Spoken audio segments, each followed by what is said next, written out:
सोलापूर लोकसभा मतदारसंघाच्या खासदार प्रणिती शिंदे यांच्या पाठपुराव्याला यश प्राप्त झाले असून उजनी धरणातून भीमा नदीत पाणी सोडण्याचा निर्णय घेण्यात आला आहे।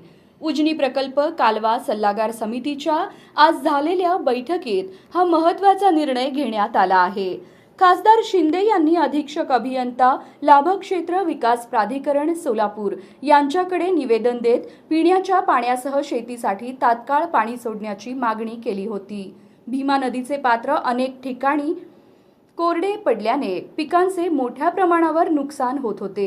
वेळेवर पाणी न मिळाल्यास शेतातील पिके जळून जाण्याची भीती निर्माण झाली होती, तर जनावरांच्या पिण्याच्या पाण्याचाही प्रश्न गंभीर बनला होता। या पार्श्वभूमीवर स्थानिक शेतकऱ्यांनी खासदार शिंदे यांच्याशी संपर्क साधून आपली व्यथा मांडली होती। या सर्व परिस्थितीची दखल घेत खासदार प्रणिती शिंदे यांनी शासनाकडे तातडीने पाणी सोडण्याची मागणी लावून धरली होती। अखेर प्रशासनाने त्यांच्या मागणीची दखल घेत उजनी धरणातून भीमा नदीत पाणी सोडण्याचा निर्णय घेतल्याने शेतकरी व नागरिकांना मोठा दिलासा मिळाला आहे।